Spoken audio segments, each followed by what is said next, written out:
এখানে একটু যদি এক্সাম্পলটা নিই, এখানে আমরা 4 জন আলোচক আছি, আমরা যদি আলোচনা চালিয়ে যাই সারা রাত চালাতে পারবো, কিন্তু আপনি এখানে আছেন রেফারির মতো, আপনি আমাদেরকে কিন্তু যে ফাইম আপাকে বললেন যে আমরা ব্যাক করব, আমরা মীরা আপাকে একটা কোয়েশ্চেন করি।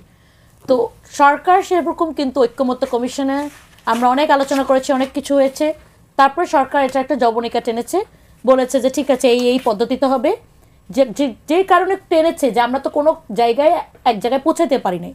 কিছু মেজর ইস্যুগুলো তো যেমন এই যেটা নিয়ে এখন আলাপ আলোচনা হচ্ছে গণভোট একদিনে কিনা, তারপরে কিভাবে হবে নোট অফ ডিসেন্টের ব্যাপারে, যখন এটা তো বারবার বলেছে আপনারা রাজনৈতিক দলগুলো বসেন, 1 উইক 2 উইক টাইম এক্সটেন্ড করা হয়েছে, বসেও তো যখন কিছু করা হয় করতে পারিনি, তখন সরকার একটা ডিসিশন দিয়েছে।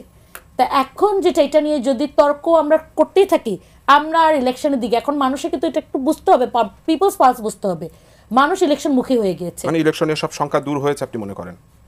সংখ্যা দূর হওয়ার থেকে বেশি কথা হলো যে আপনার জনগণ কি ইলেকশন মুখী হয়ে গিয়েছে না, আপনি জনগণের পালস থেকে বুঝতে হবে, ইলেকশন যেহেতু মুখী হয়ে গেছে ইলেকশনটা হইতে হবে। এখন ইলেকশন হতে হলে আপনার যেটা মানে গণভোট আগে পরে এই আলাপের মধ্যে না, যে ইলেকশনটা যেন প্রপারলি আমরা করতে পারি, কারণ আমি গণভোট আগে না এমনি ভোট পরে এগুলা নিয়ে মারামারি করে কিন্তু ভোটের মানে মাঠ যে তৈরি না সেটা নিয়ে তো কথা বলছি না। এখানে যে মানে আপনার ভোট হওয়ার জন্য যে একটা ফেয়ার প্লেইং ফিল্ড এবং মানে প্রার্থীদের সুরক্ষা, এটা তো কোনো কিছুই আমরা এনশিওর করতে পারি না এখনো নির্বাচন কমিশন, যেটা যে মুন্নি আপা বললেন যে তারা তো একটা নিয়েই হাবুডুবু খাচ্ছে, তাদের সক্ষমতা নেই। আপনি আবার এটাকে আগে পরে বলে, এটা আসলে হলো কি এগুলি আলাপ, আমার মনে হয় এগুলো থেকে বের হয়ে এসে আমাদেরকে আলাপ করতে হবে যে একটা গুড ইলেকশনের জন্য দুটাই, যেহেতু গভর্নমেন্ট বলেছে একই দিনে হবে একই দিনে হোক, বাট এই একই দিনে একটা গুড ইলেকশন যেন জাতি পেতে পারে এবং ভায়োলেন্স ফ্রি এবং ফেয়ার ইলেকশন যেন যারা ক্যান্ডিডেটরা দাঁড়াবে ইরেসপেক্টিভ অফ তাদের কত বড় দল, কত মাসেল পাওয়ার, কত মানি পাওয়ার আছে, তারা যেন প্রত্যেকটা ক্যান্ডিডেট একটা ফেয়ার সুযোগ পেতে পারে, ওই ফিল্টার তৈরি করার জন্য আমার মনে হয় এখন সবার ওই বিতর্কে চলে যাওয়া উচিত। আমি একটু সাকিব ভাই, এখানে ফাইম আপা যে প্রশ্নটা করলেন যে 4টি প্রশ্নের একটা উত্তর, এইটা নিয়ে কিন্তু একটা বিতর্ক আসলে চলছেই যে 4টি প্রশ্নের একটা উত্তর আসলে দেওয়া সম্ভব কিনা। আচ্ছা দেখো, প্রথম বিষয় হচ্ছে যে এইসব বিষয় নিয়ে এত কথা আমরা ইতিমধ্যে বলে ফেলেছি, তারপরে জনগণের ভিতরে কিন্তু একটা বিভ্রান্তি আছে, যেমন ছাড়া পুনরাবৃত্তি ছাড়া এখানে আসলে মির্জা ফখরুল ইসলাম আলমগীর আজকে বলেছেন যে উনিও আজকে বলেছেন যে গণভোটে 4টি প্রশ্নের বিষয় শেষ দিন পর্যন্ত সাধারণ মানুষ বুঝতেই পারবে না। আমি আপনার প্রশ্নের উত্তরে আসছি। সৌভাগ্যবশত যদি বলি যে ঐকমত্য কমিশনে এখানে যে 4 জন আমরা উপস্থিত আছি তাদের মধ্যে আমি তুলনামূলকভাবে বেশি উপস্থিত ছিলাম, ফলে ঐকমত্য কমিশনে আপনি একমাত্র উপস্থিত ছিলেন না, মাঝে মধ্যে অনেকে গিয়েছেন, কিন্তু আমি বলতে চাচ্ছি যে আমি মানে মোটামুটি কনসিস্টেন্টলি পুরো জিনিসটাতে ছিলাম। ফলে ওখানকার যে খুঁটিনাটি তর্ক বিতর্ক এবং কোথায় আমরা ঐকমত্য হচ্ছি সেই বিষয়গুলো সম্পর্কে মোটামুটি একটা ধারণা আমার আছে। সেই জায়গা থেকে বলছি যে কারণে যে 84 আর 48-এর পার্থক্যটা তুললাম, আমি যে জিনিসটা বলতে চাইছি যে এই তর্ক কিন্তু হয়েছে, যেমন গণপরিষদের দাবি ছিল, সংশোধনীর দাবি ছিল, সংস্কার পরিষদেরও দাবি ছিল। এখন এখানে যখন গণপরিষদের দাবি আসে সেটার যে প্রবলেমসগুলো এসছে তার মধ্যে মোদ্দা কথা বলছি, উইদাউট এখন সব তর্কে তো আমি যেতে পারবো না, কত তর্ক হয়েছে। মোদ্দা প্রশ্নটা ছিল যে সংবিধান স্থগিত করার মতো কোনো বাস্তবতাটা নাই, এটা নিয়ে কোনো ঐকমত্য নাই। কেউ দাবি করতে পারে, যেমন ওনার বক্তব্যের মধ্যে কিংবা জামাত ইসলামের বক্তব্যের মধ্যে জেনারেলি এমনভাবে উপস্থাপন হয়েছে যে তাতে মনে হচ্ছে যে কনস্টিটিউশনকে স্থগিতই করে ফেলা হচ্ছে, অথবা কনস্টিটিউশনের ঊর্ধ্বে একটা জিনিসকে সুপ্রা হিসেবে দাঁড় করানো হচ্ছে, এইরকম প্রস্তাব কিন্তু আছে। কিন্তু একটা দলের প্রস্তাব আছে সেইটা হলো এক জিনিস, আর আমরা সবাই মিলে কোথায় এসে শেষ পর্যন্ত দাঁড়ালাম সেটা আরেক জিনিস। আমি কিন্তু ঐকমত্যের পার্টে কথা বলছি, আমি ওই দলীয় প্রস্তাবে আর ফেরত যাচ্ছি না, কারণ আমাদেরও তাহলে আবার আমাদের বক্তব্যটা তুলে ধরতে হবে, আমি সেই বিতর্কের সময় যাচ্ছি না। সো গণপরিষদের দাবি এক পাশে আছে, অন্যদিকে যেমন ধরেন সংশোধনীর দাবি ছিল যে এটা পার্লামেন্টে যাবে, পার্লামেন্ট এটা সংশোধনী দিয়ে পাশ করে দিবে, এতগুলো অসুবিধা কি। কিন্তু আমরা যেটা বারবার আর্গিউ করার চেষ্টা করছিলাম যে গণপরিষদে যাওয়া মানে হচ্ছে যে আপনাকে কনস্টিটিউশন একটা নতুন করে লিখতে হবে, সেইটা এই মুহূর্তে কোনো ঐকমত্য নাই। গণপরিষদের বিষয়টি একটা নতুন সংবিধানের প্রশ্ন হিসেবে আসে, যে বিষয়টি নিয়ে সবাই ঐকমত্য আসেনি। গণপরিষদ করে সংবিধানকে আপনি ফান্ডামেন্টালি বদলানোর যে সমস্ত বিদ্যমান সংবিধান থেকে কিছু কিছু জিনিস নিতেও পারেন, এরকমভাবে আপনি জিনিসটাকে ডিফাইন করতে পারেন, কিন্তু মোদ্দা বিষয় ছিল যে ওখানে ঐকমত্য হচ্ছে কিনা। এক একজন এক একটা ভিউ ধারণ করে, তো এক একজনের এক এক রকম পারসেপশন আছে, সেন্স অফ হিস্ট্রি আছে। তো সুতরাং সেই জায়গা থেকে যেখানে এসছে যে গণপরিষদ অ্যাকসেপ্টেড না হচ্ছে না, আবার সংশোধনীয় অ্যাকসেপ্টেড হচ্ছে না, ফলে মাঝখানে যেটা অ্যাকসেপ্টেড হলো, গণভোটের ব্যাপারে কিন্তু কোনো মানে ঐকমত্য ছিল না। গণভোটের প্রশ্নে শেষ পর্যন্ত যখন বাস্তবায়ন নিয়ে শেষ পর্যন্ত বহু আলাপ আলোচনার মধ্যে দিয়ে আমরা ঐকমত্য এসেছি। কিন্তু এই কারণে না যে গণভোট দিয়ে আসলে সংবিধানটা সংশোধন হয়ে যাবে, এ বিষয়ে কিন্তু কোনো ঐকমত্য নাই। গণভোট দিয়ে দুটো জিনিস আমরা অর্জন করব, সংবিধান কিন্তু পার্লামেন্টেই শেষ পর্যন্ত সংশোধনী হবে। গণভোট দিয়ে জুলাই জাতীয় সনদের একটা অনুমোদন হবে এবং এটা যাতে পরের পার্লামেন্টের কাছে বাধ্যবাধকতা হয়। 2, গণভোট দিয়ে এই যে এটাকে একটা সংবিধান সংস্কার পরিষদ বলা হচ্ছে অথবা কনস্টিটিউয়েন্ট পাওয়ার দেওয়া হচ্ছে, নাম বিষয়েও প্রথমে ঐকমত্য হয়নি, এখন এই যে কনস্টিটিউয়েন্ট পাওয়ারটা দেওয়া হচ্ছে এটা গণভোট দিচ্ছে। তো এই দুটো জিনিস নিয়ে শেষ পর্যন্ত ঐকমত্য হচ্ছে। এখন আপনি নতুন নতুন মানে অর্থাৎ আমার প্রস্তাব কি ছিল, ওনার প্রস্তাব কি ছিল, ওনার প্রস্তাব এগুলো আনতে পারেন, বাট যেটাতে ঐকমত্য হয়েছে আমি সেই কথাটা আবার পুনরায় আপনাদের সামনে জনগণের সামনে তুললাম।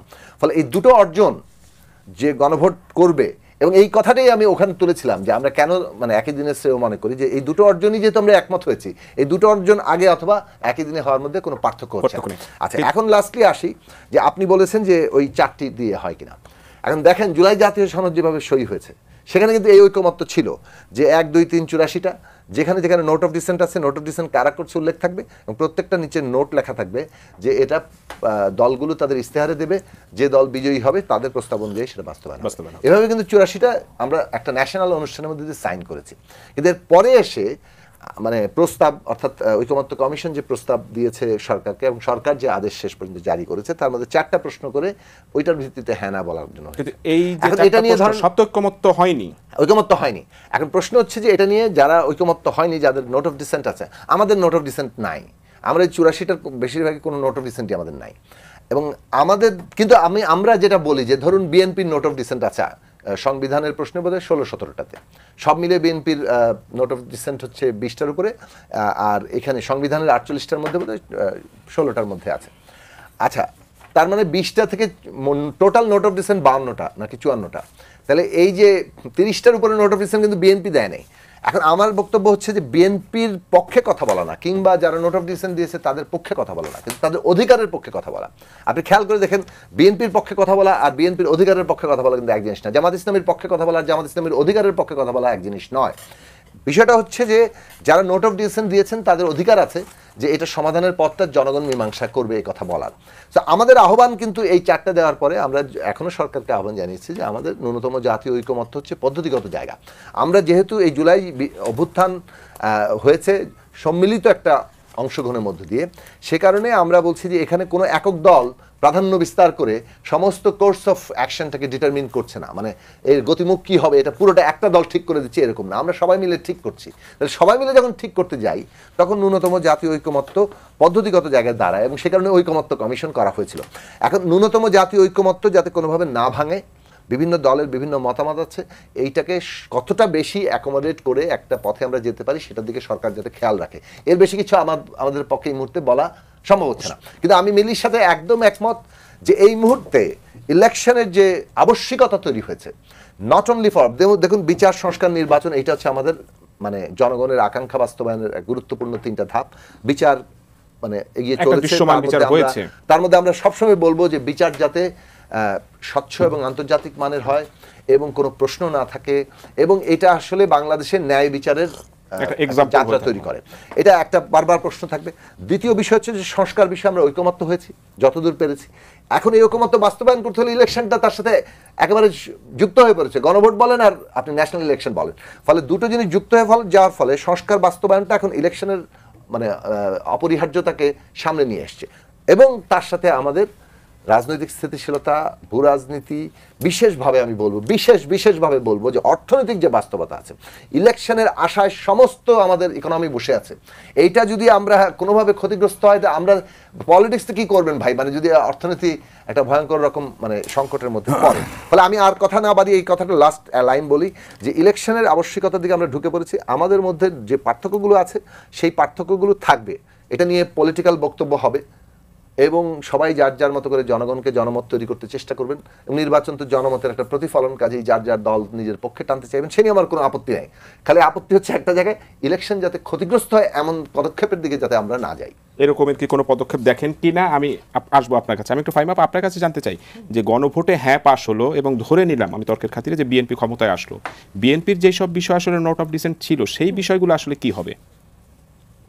সেটা তো বিএনপি আসলে তখন দেখবে কিভাবে কি করবে। নোট অফ ডিসেন্ট কোন বিষয়গুলোতে ছিল? একজন ব্যক্তি প্রধানমন্ত্রী পদে যতবার বা যত মেয়াদি হোক না কেন 10 বছরের বেশি থাকতে পারবে না।